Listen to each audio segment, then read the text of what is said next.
Welcome to the 7th Annual Appalachian Trail Hall of Fame Banquet and Award Ceremony. I'm Ron Tipton. I'm the President and CEO of the Appalachian Trail Conservancy. And as someone I was talking to a few minutes ago said, there's no place I'd rather be than here tonight. It's wonderful to be among you.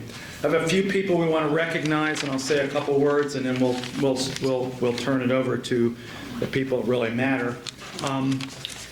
First of all, let me see, Nate Shank, current manager of the museum. Where's Nate? Oh, stand up, Nate. Thank you.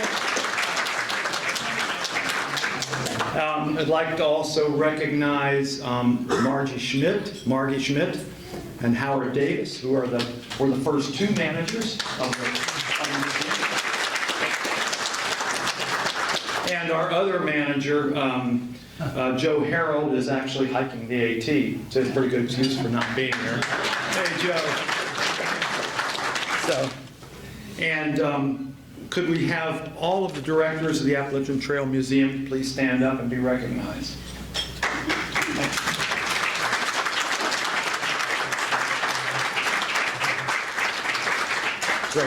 Great group of people. Now, let me just, this is a little bit like almost like the Oscars of the Appalachian Trail. And those of you that watch the Oscar ceremony in recent years notice that there's often a little bit of commentary by the master of ceremonies about certain individuals in the room. I'm not going to take that very far, but I do want to have sort of special recognition for a few of my friends and colleagues. To start out, I've got two of our longest tenured and most popular, most days of the week, colleagues. Karen Lutz, our regional director in the Mid-Atlantic. And then Lori Potiker, who gets no worked and followed Gene Cashman, as Gene Cashman is one of the great people in the Appalachian Trail world. Lori's another one of those as well, and her husband Dick sitting right next to her. Thank you both for being here tonight. I will tell you though that working with the two of them is a real challenge because, as most of you in the room know, one or the other or both, they are very passionate people. They really want to get things the way they want them. Karen has a more direct style and approach than Lori does. And the end result is that when they come to you with an idea and they want action, I know what I have to do. A couple of other people, Tom Johnson, great historian, who's been working on a book on the history of the Appalachian Trail, and if we can discourage Tom from deciding he's going to begin again and rewrite chapter 9 and 10, we might actually see it published in my lifetime.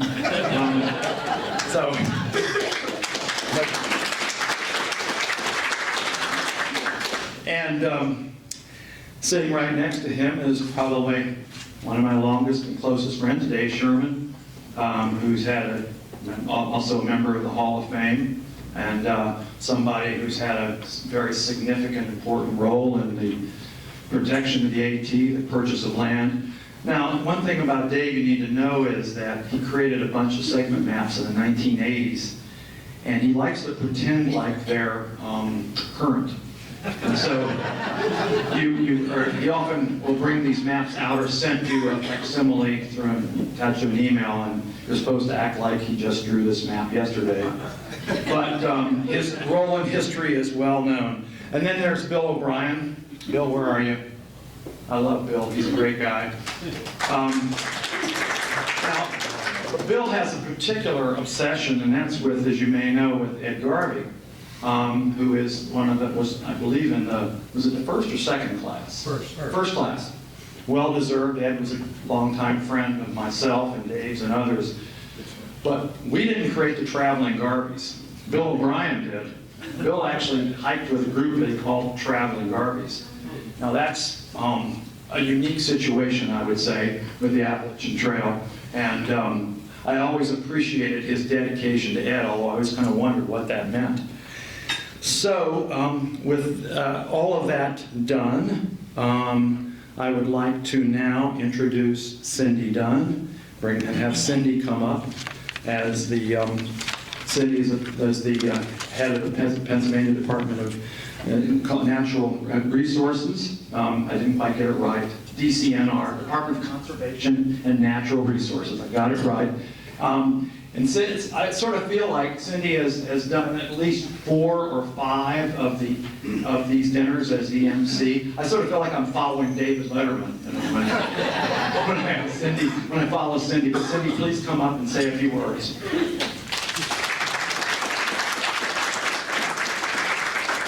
I got to warn you about this. So I took it over as MC when Rick Rubino went on a hike in Europe and couldn't do the MC duty as he had done for years before me, and it stuck for 4 years.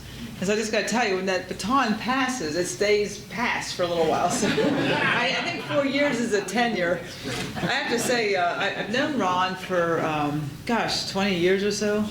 He is one of this, 25 maybe. He's one of this nation's conservation leaders, and it's always easy to underestimate the homeboy, the guy that you know well, the guy that's one of us. But just know that he stands out in this nation's conservation leaders, and one would think that's a crowd of thousands and thousands of people. But when it gets to the level Ron's at, there's dozens of folks that are really this nation's nonprofit leaders, and Ron's among them. So I can't tell you how excited I was when he was named in this role. And of course he's doing great work. I would have expected no less. And of course he's got fantastic staff. He's standing on the shoulders of the greats that we know, like Karen Lutz. And it's gratifying for me to see the Appalachian Trail and its nonprofit partnership in such good hands. I'm also just very proud that we at DCNR, with Karen Lutz, with Cumberland County, are part of a partnership that's become a model for landscape conservation in the nation. The Appalachian Trail Conservancy is leading an effort, the Appalachian Trail Conservation Landscape, based on the South Mountain Partnership that began here in Pennsylvania with Lauren Imgrind and Shireen Hess and the folks from the county and many others. Karen Lutz is the primary nonprofit partner. But this concept of the value of this whole landscape to something well beyond the trail. And while this event every year honors these greats that have held up the Appalachian Trail, have done great things to the Appalachian Trail, have built it, have supported the hikers, have done amazing things, there's a greater value to society, to people who may never know what the word Appalachian Trail means. And this landscape work really brings that to bear. It's more important today than it has ever been. The Appalachian Trail, the spine of the Appalachian Trail, has become a mega greenway across the northeast United States. It is a swath of green and a growing area. It's a swath of calm and peace in an area of suburbia and urban areas and stress and strife. It's an area of sequestered carbon in a world where our policy leaders can't quite get it right on climate change, but we know we've got a swath of sequestered carbon right through the mid-Atlantic and the southern parts of the United States. It's clean water. As you watch Wind Talker slides of the Appalachian Trail journey, how many of them were of clean, clear water that began on the top of a mountain? And that clean water is preserved by this Appalachian Trail corridor and the landscape around it. And you might wonder, why is the economic development staff from Cumberland County here? The Appalachian Trail garners the greatest economy in some of these communities that it passes through, these rural communities that have an economy based on tourism, based on hiking, based on people who want to live near something really cool like a national park corridor and the Atlantic spine. So the values of the Appalachian Trail, and therefore by extension, the people honored by this wonderful group that have held up the Appalachian Trail, have this incredible value to society and to people who never even know what the word Appalachian Trail means. And so just, that magnifies the value of the work of everyone sitting here in this room and all the people that you hold up and honor. And it's just more important than ever, gaining in its value and it's gaining its importance. And I just think this event and the Appalachian Trail Museum that tells that story and just builds that value are really important to the whole corridor. So just honored to be part of it. I enjoy this immensely, even more so not being the MC. And thank you for having me here. I'll turn it back over to your table, please.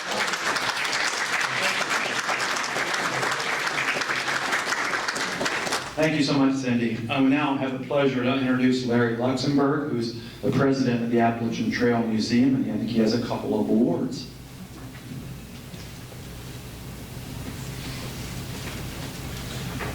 Oh, thanks, Ron. And each year we've done the banquet. We've awarded an award we call the Lifetime Achievement Award. The main criteria is it's a very special person who's contributed a lot to the Appalachian Trail.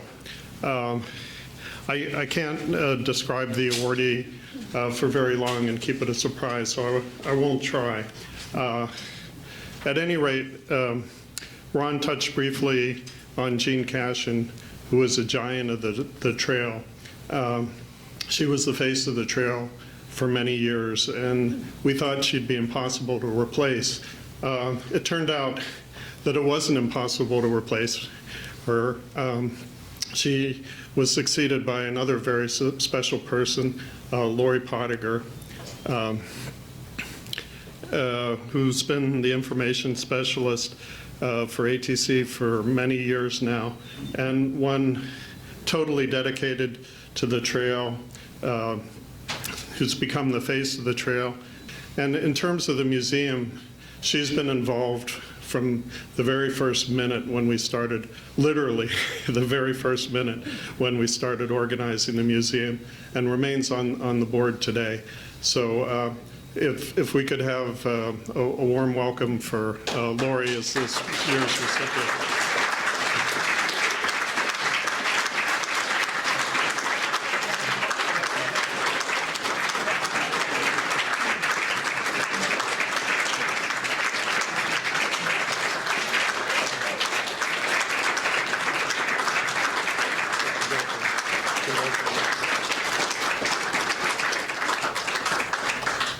All I can say is I'm just dumbfounded.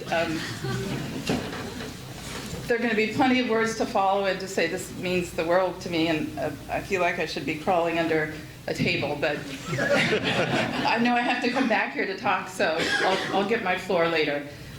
Thank you so much, and the AT Museum is just an incredible organization doing important work, because the AT has the most magnificent group of volunteers that have made a project that other countries and worlds can only dream of.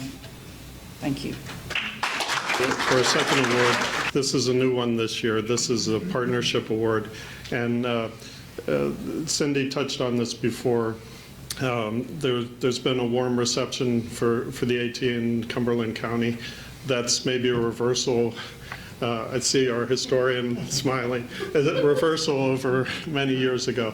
But one of the things, when we located the museum in Cumberland County, we didn't estimate how much local support and state support, and just in general from the community, it's been tremendously supportive. Everything we've tried to do, the Cumberland Valley Tourist Bureau has been supportive, anticipated in so many ways. So if Shireen would come forward, and we'll present that award.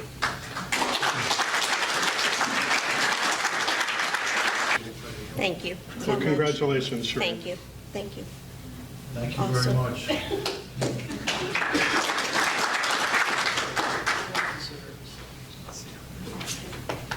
Okay, so we're moving along very quickly. So I wanted to say a couple of other things before we turn to our the induction of our 4 new members of the Hall of Fame. Can you hear me okay, everybody? You know, one of the great things about the Appalachian Trail, and Cindy alluded to this, is that it's becoming more popular every year. That's a tremendous accomplishment, I think, but it's also a great challenge because we know that we're seeing more hikers. We're probably going to break the record once again for the number of people that thru hike this year, thru hike or flip-flop. We had an increase in number of people who came to the Harpers Ferry AT Visitor Center. Over 20% more people came to that visitor center last year than they did in 2015. You hear anecdotal information from Georgia to Maine. I mean, well, Maine is not anecdotal. In Maine, the number of people that did a long-distance hike into Baxter and climbed Katahdin last year was up about 20% over the previous year. There was a number, I think it was 2,600. And so this year we actually have a cap on the number that are allowed to do that, 3,100, and we'll probably be pushing pretty close to that cap. But there are ways that we can make sure that everybody who wants to finish their hike is able to do that within the rules that Baxter has. One very special thing that some of you have probably heard is there's an 81-year-old gentleman named Dale Sanders, excuse me. Dale's from Memphis, and Dale is trying to be the oldest person to ever through hike the Appalachian Trail. He is, as of a report this afternoon, he was just south of Rockfish Gap in Virginia. And he is planning to finish the trail by the end of the calendar year. He's going to go up to Katahdin and come back down, obviously. And you know, Dale might just make it because we started reading some of the media online about Dale Sanders, and one of the things we found out is that he paddled the entire Mississippi River 2 years ago. And he holds, and I don't know if it's a Guinness record or it's some other record-keeping organization, but he has a world record for the longest time that he can hold his breath underwater. 6 minutes and 4 seconds, I think. Yeah. So, I mean, this guy's serious, and we're really looking forward to seeing him in Harper's Ferry in another, well, 3-4 weeks. And we're going to come, you know, do something special, assuming he makes it that far. But his trail name's Graybeard, and he looks it. But he's tough and he's determined, and I think it's a great story. And so I think it's a very special time for the Appalachian Trail, and I'm going to come back to that in just a very quick closing remark at the end of this. But let's get on to the main event. The main event is to recognize our 4 inductees for this year. And I want to call up the three gentlemen over at this table right here, Jim Foster and Dave Sherman and Tom Johnson, to come forward and do the presentation. My name is Jim Foster. Good evening, everybody. Thanks for coming. It's my honor to be the chair of the Hall of Fame Committee. And with me again this year are my friends over there, sorting out hiking sticks, Tom Johnson and Dave Sherman. Both Tom and Dave are members of the Hall of Fame Committee. Tom is past president of the Potomac Appalachian Trail Club and a well-known historian of the AT with a book coming out, as Ron mentioned. Dave is equally well-known for his lifetime of work within the AT community, and Dave was inducted into the Hall of Fame in 2013. Let me thank you again for coming to this year's banquet. Your support will allow us to continue this tradition for many years to come. During the past year, we continue to make progress toward having a physical Hall of Fame at the museum. Our ramp on the second floor is complete, and we're well on the way towards having the second floor open for visitors. I encourage you to visit the museum again if you haven't been there in a while. We also have a greatly enhanced website, which includes a virtual Hall of Fame, and our website is www.atmuseum.org. The ultimate goal is to have a separate wing of the museum devoted to the Hall of Fame so that we could honor him, and we're hoping he'll come back again sometime. I will announce our honorees in alphabetical order. Our first Hall of Fame honoree for 2017 is Harlene James. Although she is not well known now, Ms. James was a critical figure in the early days of the AT. Born in Mattoon, Illinois in 1877, Harlene James blazed an amazing path through corporate America prior to getting involved with the trail. By the way, a lot of this I've plagiarized from Tom Johnson's upcoming book on the Appalachian Trail, so you should get that book and you can read even more about Harlene James. At 29, she was already the general manager of the huge California and Hawaii sugar refining company, an almost unheard of position for a woman in those days. In 1911, she went into nonprofit and government work, and by 1918 was executive secretary of the U.S. Housing Corporation within the Department of Labor. In 1921, she became executive secretary of the American Civic Association and proceeded to serve as executive secretary for a remarkable list of national organizations, most of them associated in some way with regional planning. Her awards were numerous, and among those were the Pugsley Gold Medal Award. In 1990, she was designated a National Planning Pioneer by the American Planning Association. But we are here to honor Ms. James for her work on the Appalachian Trail. In 1925, Benton Mackay and Major William Welch decided to get serious about their dream of a footpath from Georgia to Maine. The first step was to organize a conference of people committed to their dream of the Appalachian Trail. They needed a dynamic, well-organized person to spearhead the effort. It truly speaks volumes about the reputation of Harleen James that she was chosen. Keep in mind that women had only gotten the vote 5 years earlier. At the initial Appalachian Trail Conference, Ms. James was appointed secretary. She kept that position for 16 years. Ms. James remained at the forefront of the planning and later management of the AT. She was at the table making the critical decisions with better-known legends like Mackay, Welch, and Myron Avery. This was in addition to important work leading the American Civic Association, the National Conference on State Parks, and the National Parks Association. She passed away in 1969 at age 92. Accepting the Hiking Stick Award is another woman who has dedicated herself to the Appalachian Trail, Lori Pottinger of ATC. You've already gotten to know Lori pretty well earlier. Come on up, Lori.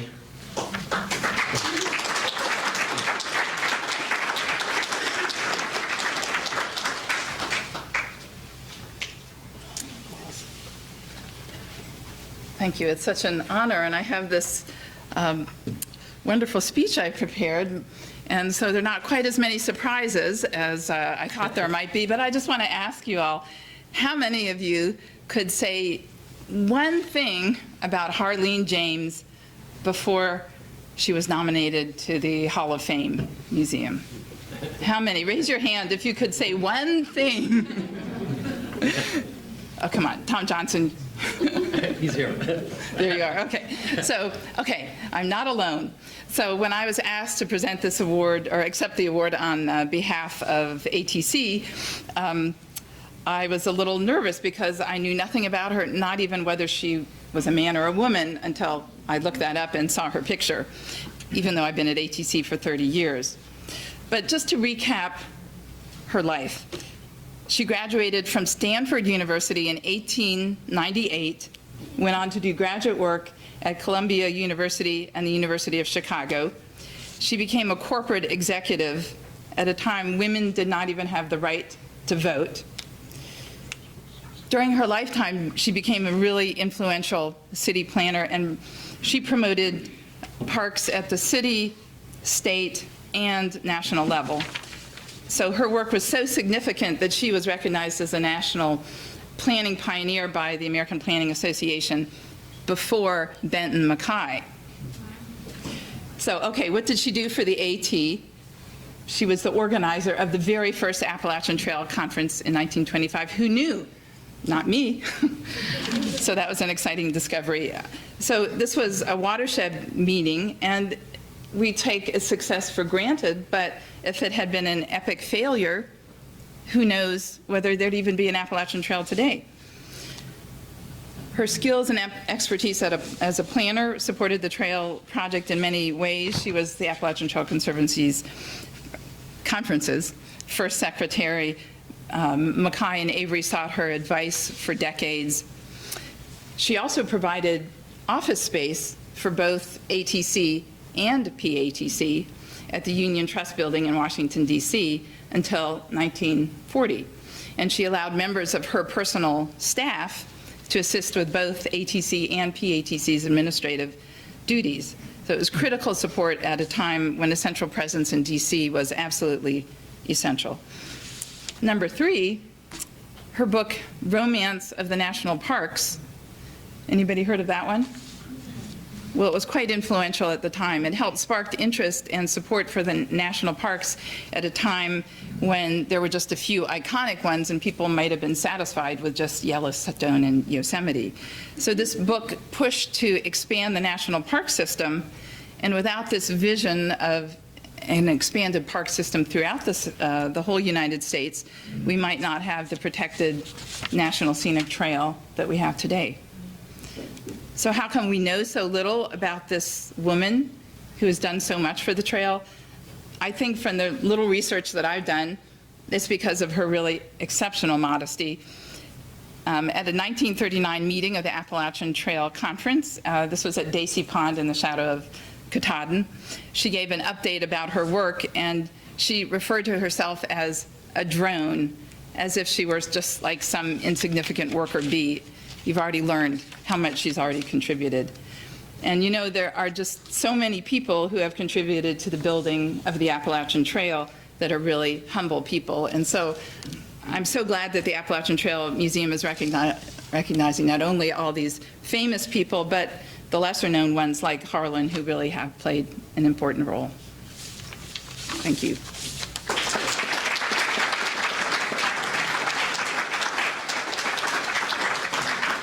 Do I get to sit down now? Did I knock over other people's papers? It's okay. Am I sick? No more pictures? All done.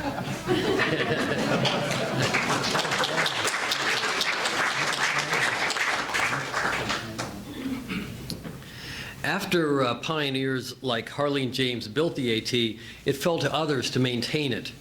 Our next honoree was a legendary trail maintainer. Charles Perry was described as a relentless Appalachian Trail volunteer. He served as the Roanoke Appalachian Trail Club's trail supervisor from 1976 until his death in December 2010, shaping nearly all of the 120 miles the club maintains. He played a pivotal role in returning the AT to McAfee Knob in the late 1980s. As a former club member said on a work trip, he emphasized the work part. From this picture and another I'll show you in a moment, you might suppose Mr. Perry was an unskilled mountain man. Far from it.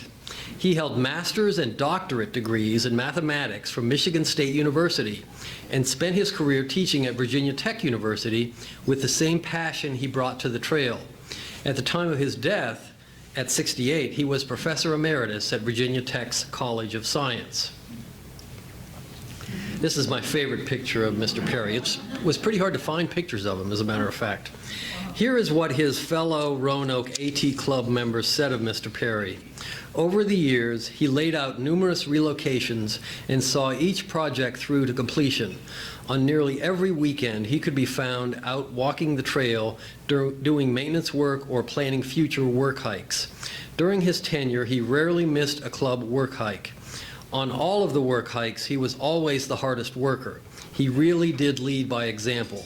Throughout his tenure with the club, he inspired hundreds of people he came in contact with by his steadfast dedication to the trail.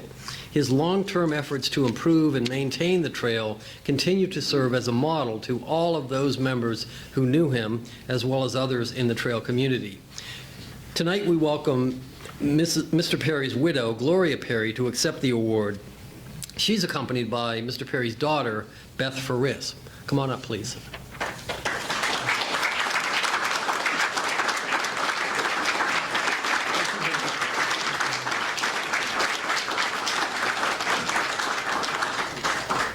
Thank you. It's a lovely stick. See if it will prop a moment.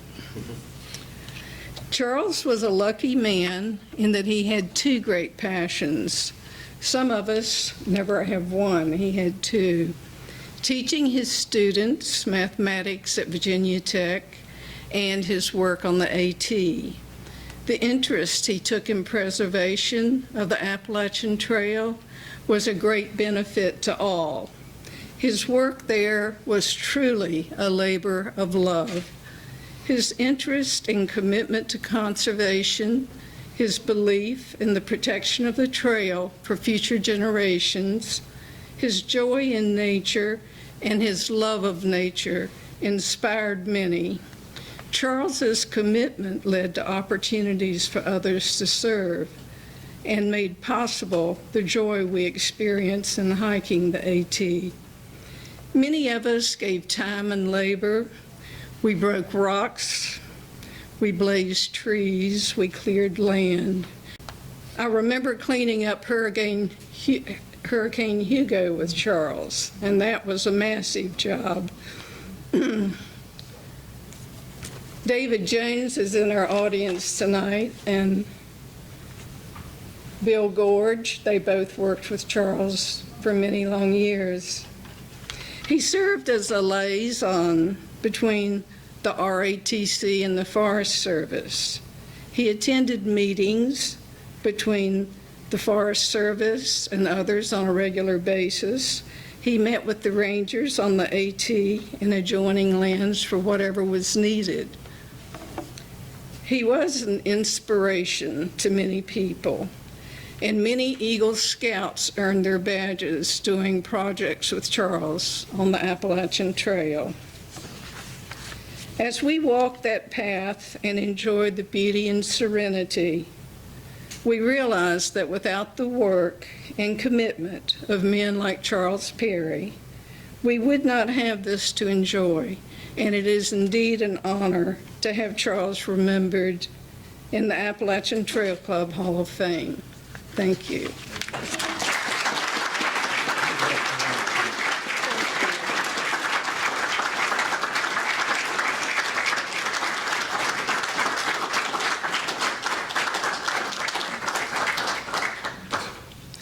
Many of you have heard me say that the AT Hall of Fame is all about great stories. Our next inductee is one of the best stories. We first need to start with a clarification. In 2012, we had the honor of inducting Grandma Gatewood into the Hall of Fame. Grandma Gatewood's story is truly amazing, and there's no need to exaggerate it. But let me say this very clearly. Grandma Gatewood was not the first woman to hike the whole AT in 1 year. Tonight I have the privilege of inducting the woman who is the first female thru hiker. Her name is Mildred Lisette Norman Ryder, but she is universally known as Peace Pilgrim. She was born on July 18, 1908, on a small poultry farm in Egg Harbor City, New Jersey. Her family was poor but well respected in this farming community. Mildred Norman was precocious, with an inquisitive mind and a remarkable memory. After high school, she took various secretarial jobs and married Stanley Ryder. But she longed for more. During this time, at the start of the Great Depression, she made two important discoveries. The first was that, for her, making money was easy. The second was that making money and spending it foolishly were completely meaningless. One night, while walking all night in the woods, she had what she described as a great spiritual experience. She spent the next several years on a quest to discover her true calling. It began on April 26, 1952, when Mildred Ryder began a 2,050-mile hike of the Appalachian Trail, as well as the entire Long Trail in Vermont. After the AT thru hike, she adopted the name Peace Pilgrim and spent the rest of her life walking in every part of the country and most of Canada, advocating for world peace. By 1964, she had walked more than 25,000 miles. Eventually, she stopped counting. As she became more famous, she received invitations to speak at schools and churches. Friends and observers described her as fearless. In her words, "I shall remain a wanderer until mankind has learned the way of peace, walking until I am given shelter, and fasting until I am given food." Ironically, this woman who walked everywhere was killed in a car crash in 1981. There is much, much more to the story of Peace Pilgrim, which you can read at the website peacepilgrim.org. To accept the Hiking Stick Award, please welcome Bruce Nichols, Treasurer of the Friends of Peace Pilgrim.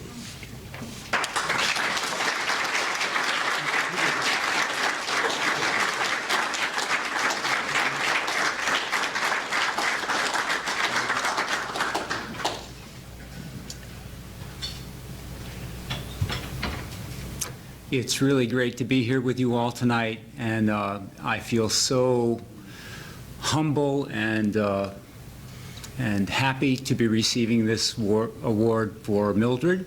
I spoke with her sister last night. Mildred was born in 1908. Helene was born in 1915. Helene is 102. She's still. She slowed down a little bit when she was 100. I accompanied her on a 12-mile charity bike ride, and she rode her bike pretty much every day until last year when she had a bike accident, and so she's still recovering from that. I also want to thank you on behalf of Friends of Peace Pilgrim, and we have been for over 30 years keeping Peace Pilgrim's message and life alive in the world. I also thought that the best way that I could really honor Mildred tonight was share a few of her words about hiking and about the trail. So if you'll indulge me a little bit, I'm going to read for you. If you are free, I recommend a hiking trip on a wilderness footpath. How inspiring it is to walk all day in the sunshine and sleep all night under the stars. What a wonderful experience in simple, natural living. Since you carry your food, sleeping equipment, etc. on your back, you learn quickly that unnecessary possessions are unnecessary burdens. You soon realize what the essentials of life are, such as warmth when you are cold, a dry spot on a rainy day, the simplest food when you are hungry, pure, cool water when you are thirsty. You soon put material things in their proper place, realizing that they are there for use, but relinquishing them when they are no longer useful. You soon experience and learn to appreciate the great freedom of simplicity. From May to October of 1952, before the pilgrimage, I walked the 2,000 miles of the Appalachian Trail from Georgia to Maine, with 500 additional miles for side trips to points of special beauty. That was the northern part of the long trail. I lived out of doors completely, supplied only with one pair of slacks and shorts, one blouse and sweater, a lightweight blanket, and two double plastic sheets, into which I sometimes stuffed leaves. I was not always completely dry and warm, but I enjoyed it thoroughly. My menu, morning and evening, was 2 cups of uncooked oatmeal, soaked in water and flavored with brown sugar. At noon, 2 cups of double-strength dry milk, plus any berries, nuts, and greens I found in the woods. I had been thoroughly prepared for my pilgrimage by this toughening process. A walk along the highway seemed easy by comparison. So 3 months after she finished the trail, she was at the front of the Rose Bowl Parade in Pasadena and began her first crossing of the country, which took place in 1953, 5,000 miles from coast to coast and border to border. And as was already pointed out, she continued to walk for another 28 years and touched the lives and hearts of many people, not only in this country, but all around the world. I firmly believe that the inspiration for the pilgrimage happened as she was walking the Appalachian Trail. She talks about being on a high hill in New England and having a vision of the trail, of her pilgrimage manifest in her mind. So we're grateful for the trail in many ways, and thank you all for this incredible honor.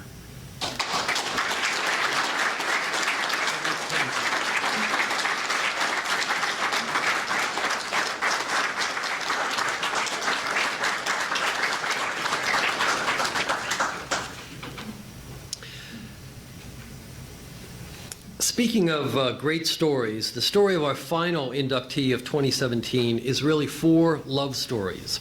It's about a husband and wife's love for each other, their mutual love for a cabin, a widow's love for aspiring thru hikers, and a granddaughter and her husband's love for her grandmother. This is the story of Matilda Tilly Wood and the Woods Hole Hostel. Tilly Wood and her husband Roy were newlyweds in 1939 when, on Christmas Day, they discovered a rundown cabin in the mountains south of Pearisburg, Virginia, just a half-mile from the Appalachian Trail. They kept the cabin while Roy pursued a career preserving national forests and state parks. After Roy retired in 1981, they decided to fix up the cabin as a hostel for AT hikers. Sadly, Roy passed away in 1987 at the cabin the night after putting the last step in the shape of a heart down to finish the renovation. He went to bed singing Amazing Grace, only to pass in his sleep of heart failure. In part, to deal with her grief, Tilly decided to carry on with the hostel dream without Roy. She spent the next 21 years giving hikers a place to rest, shower, and warm their bellies with a southern breakfast. Tilly was like a bird that flocked north every spring from her home in Georgia in order to rekindle her love for her husband while serving thousands of hikers. Tilly offered Appalachian Trail hikers a place of rest and rejuvenation with a primitive solar shower and a Southern-style breakfast for only $3.50. Woods Hole became known as one of the most beloved hostels on the AT. In 2007, Tilly learned she had cancer with only 6 months to live. Her granddaughter, Neville Harris, felt called to keep up the family tradition. If anything, Neville's husband, Michael Lasecki, was even more enthusiastic. Under the stewardship of Neville and Michael, the tradition of Tilly Wood and Woods Hole Hostel continues to this day.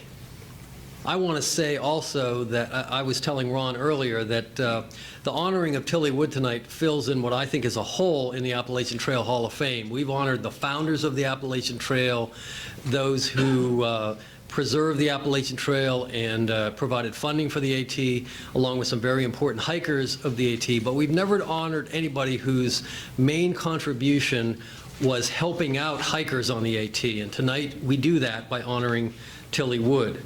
We're pleased to welcome Neville Harris and her mother, Mary Jo Wood, to accept the hiking award on behalf of Tilly. Please welcome them.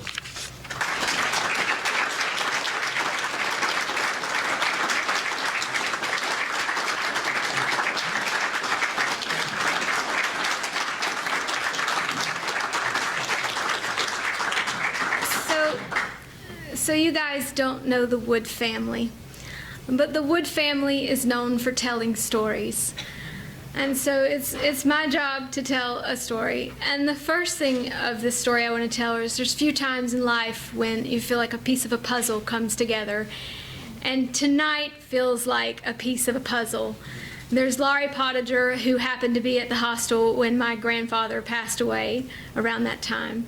There's David Sherman, who happened to suggest to my grandfather, you guys should open a hostel. You've got a good location. There's Larry Luxembourg, who was very passionate about, my grandmother was very passionate about supporting him in his AT museum gung-ho-ness and carrying forward that. So to piece that puzzle together, David Sherman suggests to my granddad, you've got a great place to open a hostel. Time passed until 1981. In 1981, my grandmother and my grandfather had retired, and they said, this is a good time to go to stay at the hostel. Let's take the grandkids with us. Do the mother and father mind? And the mother and father apparently didn't mind, and the 3-year-old and the 5-year-old were trucked along to go to this hostel in the woods. And you've got to know what it looked like to understand. It was a barren cabin in the woods. There was no joke about, like, it was barren. So we show up and we start going up every summer, and my granddad and my grandmother start fixing it up. And as they're fixing it up, my grandfather plants a seed in my grandmother's head and says, you know, Tilly, we should think about this hostel idea.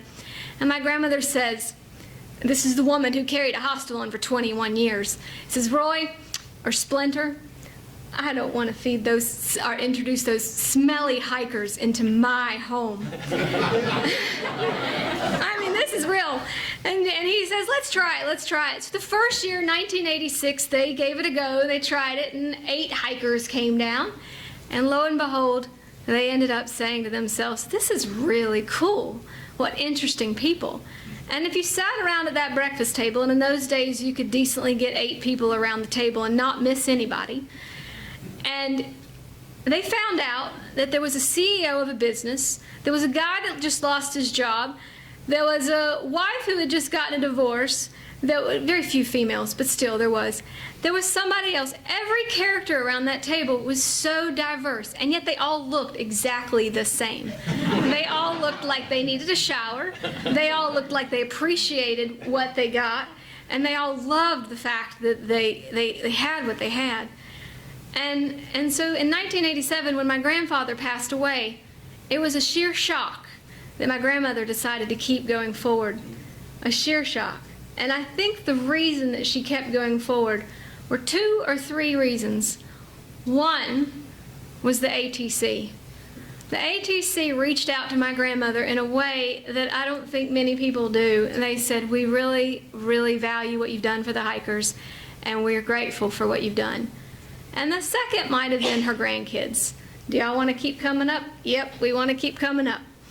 So we kept coming up, and it kept coming up. We kept coming up. And then, this closes out that story. My grandmother didn't want to do it, and somehow she kept doing it. And at first, she wasn't sure if she's going to keep doing it. Well, lo and behold, in 2007, she comes to find out that she has 6 months to live. What are you going to do when you got 6 months to live? You're going to go to Paris. She has 6 months to live, and the very first thing that I hear her say is, well, I hope those doctors get their act together, because I've got to get to the cabin. So I don't know, a lot of things, but I know tonight that it feels like a piece of the puzzle has been put together, and I'm so grateful. And I know if she were standing here right now, she would be awestruck at this. So thank you so much for this reward.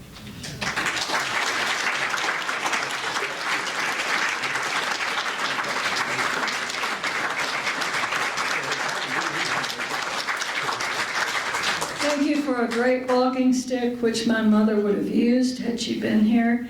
And it's an honor for me to be the daughter that's between the mother and the grandmother. Thank you.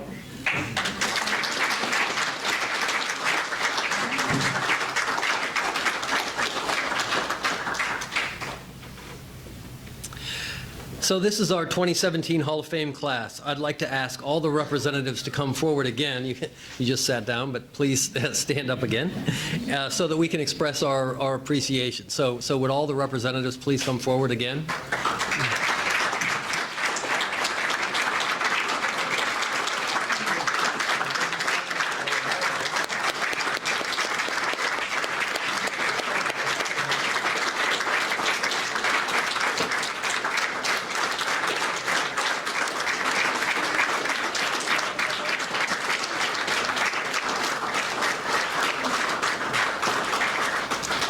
Let me also invite you to come to the museum tomorrow afternoon. It's just down the road at Pine Grove Furnace State Park.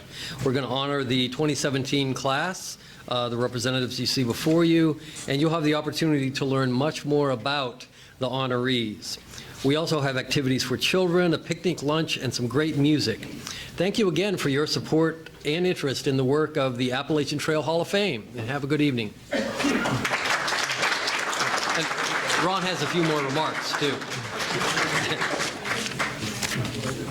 I just want to say a couple things in closing. First of all, what a great class of inductees, really. And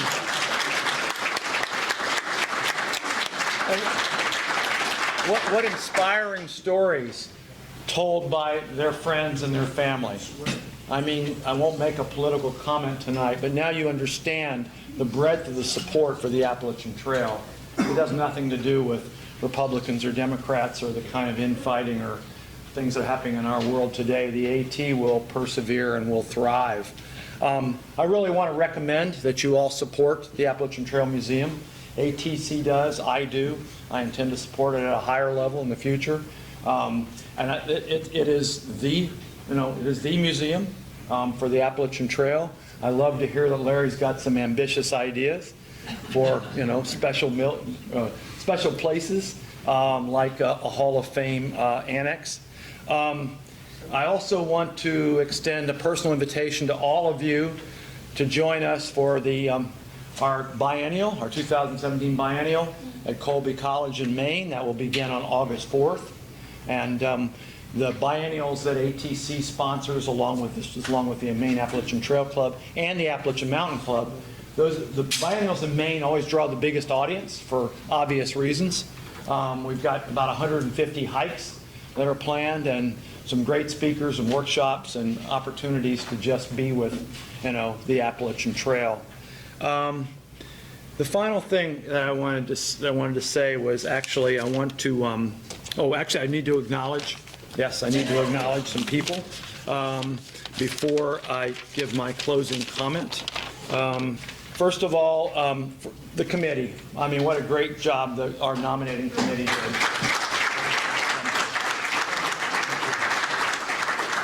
And Randy Motz set the right tone for the evening.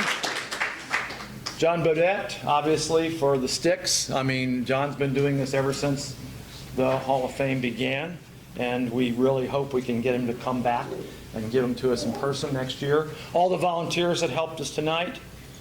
Bill O'Brien, who printed the program and put it together. Thank you, Bill, for doing that. Thanks to the Comfort Suites for hosting us for a great evening.